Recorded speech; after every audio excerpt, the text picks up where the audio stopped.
정책입니다. 그래도 정부 정책은 따라야 됩니다. 그래서 서울대학교가 지금 1학년부터 다시 교육을 제대로 하기 위해서 거기에다가 학생부 종합지원을 넣어놓은 겁니다. 그래서 그렇게 보시면 되거든요. 자, 여러분들 수시에는 뭐가 있느냐 하면 논술, 학종, 교과 이런 게 있어요. 수시, 논술 전형도 있고요. 교과, 내신으로 가는 게 있고요. 그 다음에 학종, 요거는 이제 서류와 면접을 보는 걸 학종이라 그래요. 중학교 어머님들은 좀 어려울 수도 있지만, 아, 저렇구나. 이제 개념을 여러분들 장학생이라면서, 장학금 받는 사람이라면서요. 그 다음에 요게 이제 면접이거든요. 면접. 이거는 대학에서 보는 거거든요. 논술. 이것도 대학에서 보는 거거든요. 이걸 싹 다 1, 2, 3, 4, 5, 6번을 다 치는 것을 수시라 그래요. 수시 전형. 그 다음에 정시는 지금까지는 수능 점수로만 정시를 받다가 드디어 서울대학교가 그 룰을 깼다고 제가 지금 5번째 말씀드립니다. 큰 변화입니다. 자, 여러분들 수시를 갈 때 제가 단말 알려드리게 한번 보십시오. 우리 아이가 수시를 갈 아이인가 정시로 갈 아이인가 보셔야 돼요. 수시라는 것은 내신을 잘 본 아이고요. 정시라는 것은 수능을 잘 본 아이거든요. 근데 정시는 중학교 고등학교 아이는 못 보니까 모의고사 평가를 보는 겁니다. 그 다음 몇 분 갈까요? 6분을 갈 수 있습니다. 6분을 어플라이 할 수 있어요. 학생부 종합은 뭘 볼까요? 학생부 교과는 뭘 볼까요? 대학별 논술고사는 뭘 볼까요? 올해부로 적성고사는 마지막에 없어집니다. 그리고 실기는 뭘까요? 음악미술체육 이거는 실기를 보거든요. 이걸 수시라 그래요. 그 다음 이게 이제 제일 어려운 건데 수능 최저거든요. 합의 6을 가져오느라 그러면은 2등급 3개를 가져오든지 아니면 1등급 2등급 3등급을 가지고 그렇게 해야 됩니다. 쉽지 않습니다. 쉽지 않습니다. 그리고 이제 전년도 입시 결과 달라진 전형 이걸 다 합쳐서 작전을 짜야 되기 때문에 국영수 4가 그 공부하는 것은 제대로 하시되 이 부분을 누가 좀 챙겨줬으면 좋겠어요. 우리 원장님께서도 이 부분을 좀 1, 2, 3학년까지 이렇게 챙겨주나야 하고 그렇지 않아요? 많이 다르더라고요 보니까요. 저는 이걸 몇십 년 해봤지 않습니까? 자, 여러분들 예를 들어서 한번 보겠습니다. 이게 아까 제가 말씀드린 재수생 비율인데요. 이걸 제가 왜 이런 말씀을 드리냐면 여러분 건국대학교를 가는데요 73%가 재수생. 호호, 이거는 정말 아닙니다. 그럼 서울대학교가 56%가 재수생입니다. 이러면 안 됩니다. 나라가 이러면 안 됩니다. 재수생이 몇 프로 치느냐면 보통 26%에서 시험을 치거든요. 재수생들이. 그 26%가 70%로 가는 겁니다. 서울대학교도 그 재수생이 56%를 가요. 여러분 이건 무엇을 의미합니까? 고등학교 교육이 잘못된 거고 재수만 해가지고 엄마들 등골 휘어가지고 수능 점수 맞아가지고 떨어지면 삼수한 거예요. 사수까지 나는 애들이 있어요. 그냥 들어간 아이는 4학년이고 졸업하는데 그때서 재수한 아이도 있어요. N수생이라는 거예요. N. 이 재수, 삼수, 사수, 오수. 이거는 이래 하면 안 돼요. 그래서 여러분들에게 이것 때문에 이분이 데이터 보면 깜짝 놀라야 되는데 하나도 안 놀라나 보니까요. 이거는 정말 이러면 안 되거든요. 그래서 수능 40% 가는 것도 잘못된 정책이고요. 재수생이 이렇게 많은 것도 잘못된 정책입니다. 그래서 여러분들이 자녀를 어떻게 키워야 될까요? 이런 잘못된 정책에 흔들리면 안 됩니다. 우리 아이를 위해서 나는 어떻게 하겠다. 그래서 우리 원장님한테 잘 물어보시고 작전을 미리미리 짜야 됩니다. 언제? 고등학교 1학년 때. 중3이 그렇게 중요하고 중3 제가 1번으로 써놨죠. 중3 겨울방학 때 이번 주 겨울방학 다 돼가는데 이런 강의를 들어서 너무 다행인 걸로 하는데요. 다행으로 생각하시기 바라겠습니다. 전데요. 오늘은 이렇게 한 몇십 명 모이는 작은 강당이 있지만 저는 보통 한 500명, 1000명의 강의. 이거 안양시청에서 안양시장님께서 강의를 해달라고 갔더니 이렇게 찍어놨더라고요. 앞에서 이렇게 찍어서 그런데요. 뒤에서 찍으면 꽉 차요. 한 명 지금 화장실 가고 안 계시고 다 찾아요. 진짜 많이 강의해봤습니다. 한 1500명도 왔다 그러더라고요. 이게 경기대학교 강당입니다. 왜 이렇게 많은 학부형들이나 그 관계자들이 와서 제 강의를 듣고 싶어 할 거예요. 저는 이야기를 제대로 직선적으로 이야기하거든요. 정부 정책이 잘못된 거는 절대로 이야기해야 되는 거고, 그때 여러분들은 어떻게 살아남아야 될지 알려드리는 겁니다. 신문 기자들 말을 절대로 믿으면 안 됩니다. 죄송해요, 신문 기자에 계시고. 대치동에 있는 아줌마들 이야기 절대로 믿으면 안 됩니다. KBS, MBC 앵커들 말 그거 믿었다는 그거는 나중에 크게 올 겁니다. 그 헛거리 하면 안 됩니다. 누구를 믿어야 될까요? 고등학교 선생님들을 믿어야 돼요. 고등학교 선생님들은 영천에 있는 6개 고등학교 선생님들의 말씀을 믿어야 됩니다. 그리고 대학 교수들 말을 믿어야 됩니다. 왜? 고등학교 선생님이 가르치고 대학 교수가 뽑잖아요. 뽑는 사람 말을 믿어야지 누구 말을 믿으려고 그래요? 가르치는 사람 말을 믿어야지. 왜 쓸데없는 기자들이나 보도하는 그런 걸 들어가지고 잘못된 생각을 가지는 것이 바로 엄마들이 한 80%가 그렇게 이상하게 하는 것더라고요. 그래 하지 말으라고 제가 말씀을 드리는 거예요. 자, 이렇게 많은 학부형들이 모여서 뭘 원할까요? 이게 이제 콜 컨선 하는 건데요. 핵심적 관심사항이 이 소리거든요. 우리 아이 어느 대학 가는 거. 여기도 지금 우리 아이 어느 대학 가는 게 이거만 생각하시죠. 제가 좀 녹화가 안 되면 좀 이런 이야기를 많이 해주는데 녹화가 되는 바람에 내가 좀 말을 가능하면 말 안 하고 있어요. 고등학교 중요합니다, 여러분들. 이 고등학교 3년 동안 참으로 중요한데요. 여러분들의 자녀가 꿈과 비전과 직업을 가는 이 과정에 여러분들 볼펜이 있으면 좀 써보실래요? 여기다가 비전 옆에다가 진단 옆에다가 진로, 옆에다가 여기다 학습, 옆에다가 진학, 이걸 써보십시오. 진단, 진로, 학습, 진학 이렇게 한번 써보십시오. 그게 이제 제 눈에는 보이지만 여러분들 안 보이시잖아요. 이게 이제 입시거든요. 여러분의 자녀의 꿈이 뭔지 엄마들이 아까 제발 진로 제대로 찾아라 그랬잖아요. 진단도 해보시고 진로를 좀 찾아서 공부를 제대로 해야 되고 그 다음에 이제 대학을 찾아가는 걸 우리는 진로 진학이라 그래요.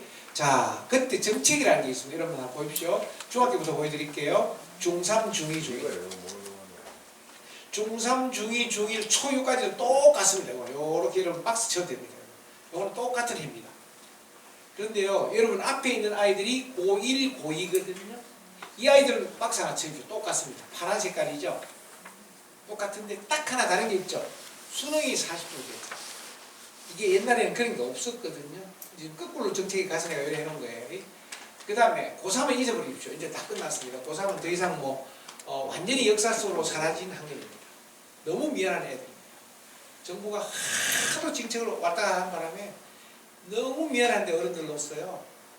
고3 아이들은 진짜 내가 가서 진짜 안아주고 싶어요. 시험도 이번에 좀 쉽게 내고요. 면접 문제도 저는 진짜 쉽게 냈습니다. 왜?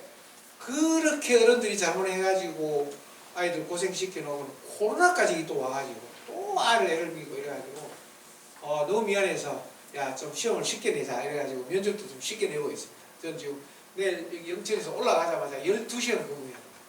아침 9시부터 저녁 9시까지 12시간을 평가를 해야 됩니다. 여러분들의 자녀를 나중에 대학에 올 아이들을 자 제가 왜 이 말씀을 드리냐면요. 교수들은 한 10년 정도는 이렇게 연구를 합니다. 이게 보여야 되거든요. 이게 안 보이니까 계속 고생만 하는 거예요. 누가 막 이런 이야기 하면 그거 기가 쏠 거예요. 누가 저런 이야기 하면 저 집 아이는 뭐 어디 해가지고 어디 대학 갔다 가더라. 그렇다. 그러지 마시라고 제가 아까 전에 저 문재인 대통령 다음 일정까지 알려드린 거예요. 흔들리지 마십시오. 특히 초등학교 5학년 이 아이들은 완전히 바뀐다 그랬죠. 그죠? 자, 그걸 조금 더 이제 세밀하게 알려드릴게요. 현 정부는 입시 정책을 3번을 바꿨습니다. 역대 이런 정부는 없었습니다. 정부를 욕하는 것이 아니라 여러분들 제대로 보시라는 거예요. 거기에서 여러분의 자녀는 어떻게 해야 될지를 찾으셔야 돼요. 자, 제가 짧게 설명드릴게요. 오늘 이게 지금 21학번이거든요. 21학번이면 올해 시험입니다. 21학번들 이 아이들은 수능을 1년을 유예해버린 바람에요. 이 아이들이 어떻게 됐냐면은 지금 고등학교 3학년이거든요. 공부는 2016 하는 걸로 배우고요. 수능은 2009 수능으로 배웁니다. 아, 이거 진짜 말도 안 되는 일을 어른들이 합니다. 여러분 생각해 보십시오. 이렇게 공부해놓고 시험은 다르게 진단하면 이게 말이 됩니까, 여러분? 그죠? 그걸 실제로 우리나라 역사상 처음으로 올해 고등학교 3학년들이 겪은 사실이죠. 근데 고등학교 아이들이 이것도 모릅니다. 자기들이 뭘 잘못 배웠는지, 뭘 시험 치도 모릅니다. 그게 우리나라입니다. 너무 미안한 아이들. 그러나 고2, 고1은 2015로 배우고 2015로 수능을 칩니다. 이거는 지금 제대로 되어 있는데요. 요 고1 아이들이 지금 또 내용 이만큼 줄 거 가지고 서울대식으로 하면은 정시 플러스 이제 학종이 되는 겁니다. 이 흐름은 이제 막 계속 이야기 나올 거예요. 자, 여기 지금 고등학교 2학년입니다. 내가 여러분 고등학교 2학년 없으니까 답만 알려드리겠습니다. 이게 2차 개편인데요. 여기 고2, 고1이거든요. 이 아이들에게는 대입 전형, 수능 체제, 학생부 종합, 대학교를 고사하는 큰 카테고리가 있는데요. 여러분들하고는 상관이 없으니까 제가 일단 넘어가겠습니다. 이 고2 아이들입니다. 그런데요, 드디어 여러분들 아이들에 대한 고3, 중3부터 이게 3차입니다. 세 분을 바꿔요. 지금 고3 아이들을 위해서, 그건 지금 정부가 아니고 제가 4년 걸린다 그랬죠. 그죠? 4년 전에 발표한 내용을 이번에 고3 아이들이 친 거거든요. 박근혜 정부 이야기죠. 그러니까.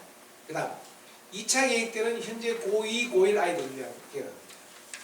그 다음에 세 분 바꿀 때 여러분 잘 중3 아이들. 중3 아이들이 대학에 들어오면 24학번이라는 겁니다. 2024학번. 여러분 학번 있죠? 24학번입니다.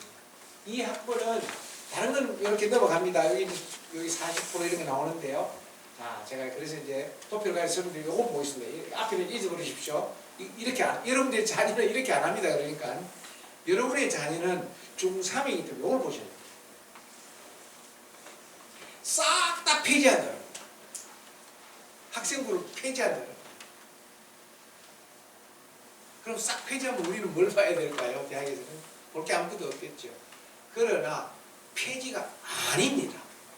이게 신문 기자들이 써놔서 그렇습니다. 실제로 그렇지 않습니다. 실제로 다 살아있는 건데요. 일부 없어지는 게 있습니다. 자, 중3들 한번 보십시오. 중3 아이들에게 들려주고 싶은 말은 요 밑을, 맨 밑을 보겠습니다. 중3.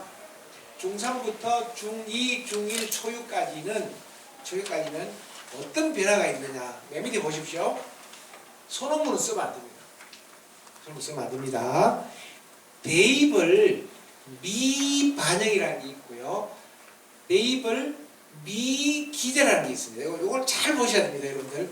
미반영하는 건 뭐냐면 고등학교 1학년, 2학년, 3학년 학교 생활권은 다 쓰는데 대학 교수들이 평가를 할 때 못 보이게 하는 겁니다.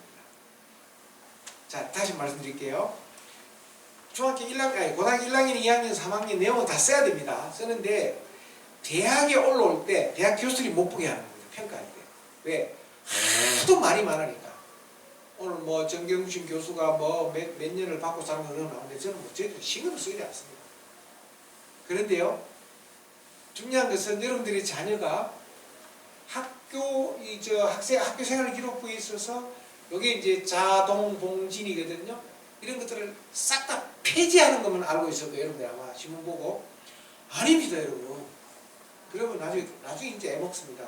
서울대학교 못 갑니다, 그런. 보십시오, 서울대학교가 다 보겠다 그러잖아요. 어떻게 하랍니까? 나중에 폐지해봐. 이게요, 폐지라는 것이 그런 뜻이 아닙니다. 미반영하는 것은 고등학교 1학년, 2학년, 3학년은 다 해야 되는데 교수들이 평가할 때 안 보이게 하는 부분이 있습니다. 그리고 여기 청소년 활동하는 건 아예 쓰지 말아라 하는 것도 있습니다. 이걸 나중에 고등학교 올라가면은 꼭 선생님들한테 여쭤보십시오. 그리고 자기소개서는 없어집니다. 자기소개서는. 그러면 교사 추천서가 없어지고 자기소개서가 없어졌죠. 근데 자동봉진 독서는 학교 다닐 때는 살아있는 거예요. 근데 평가할 때 이게 미반영하는 거기 때문에 안 보일 수는 있습니다. 자, 여러분 이런 게 있어요. 여러분이 고등학교 선생님이라 생각해 보십시오. 1학년, 2학년, 3학년 동안 학교생활 기록부를 3년 동안 차곡차곡 잘 쓴 아이를 이쁘게 글을 쓸까요? 덤성덤성 비어있고 그냥 뭐 대항대항한 아이들을 이쁘게 썼을까요? 저도 내일 아침에 가면 또 평가를 할 텐데요. 저는 툭툭툭툭 이렇게 읽어나갑니다. 그 다 일일이 다 못 읽습니다. 눈이 아파서 여기 눈이 여기 좀 하긴 날아다니는데 여기 좀 나비가 하나 생겨가지고 이걸 의사한테 가니까 비문이 생겼다 이렇게 하더라고요. 직업이 뭐예요? 그래서 내가 선생님이다 했더니 너무 많이 글을 읽어서요. 비문이 생깁니다. 날아다니는 나비가 하나 좀 데려다니죠. 왜 그럴까요? 여러분 자녀들의 생활 기록 읽어야 되니까 그렇습니다. 자, 무슨 말씀이냐면 중학교 3학년, 2학년, 1학년, 초등학교 6학년 아이들에게 현 정부는 학교 생활 기록부의 기록을 최대한 덜 쓰게 하는 겁니다. 그 말은 맞아요. 그런데 서울대학교 보십시오. 면접을 보겠다고 그러잖아요. 무슨 면접을 볼까요? 그게 아까 제가 블로그에 올려놓은 그겁니다. 서울대학교는 다 준비를 해놓은 겁니다. 학교 생활 기록부에서 면접을 보겠다. 그거 나중에 안 하면 어떻게 하시렵니까? 나중에 이렇게 여러분들 좀 종합적으로 보시라고 말씀을 드리고요. 자, 마지막으로 초등학교 5학년은 여기 없으니까 제가 넘어가겠습니다. 단 초등학교 5학년부터는 이제 초6까지는 똑같은 거예요, 여러분들하고. 근데 초5부터는 이거는 완전히 또 다른 세상입니다. 이거는 또 이 족보를 달리 하셔야 돼요. 그래서 이것을 저희들처럼 몇십 년 학교에 있는 선생님들도 헷갈리는데 학부모님들 얼마나 힘드시겠습니까? 그래서 저는 이런 말씀을 드립니다. 만약에 초등학교 5학년 아이들에게 이런 고교 학점제를 만들기 위해서는 정부는 올해부터 21, 22, 23, 24, 25년에 전면 적용하는 거거든요. 5년 정도 준비하는 거예요. 그전에는 와글와글 하는 거지 그건 아니에요. 그러니까 여러분들 헷갈리지 마시라고요. 고교 학점제 한다고 막 계속 신문에 나오더라도 잊어버리세요.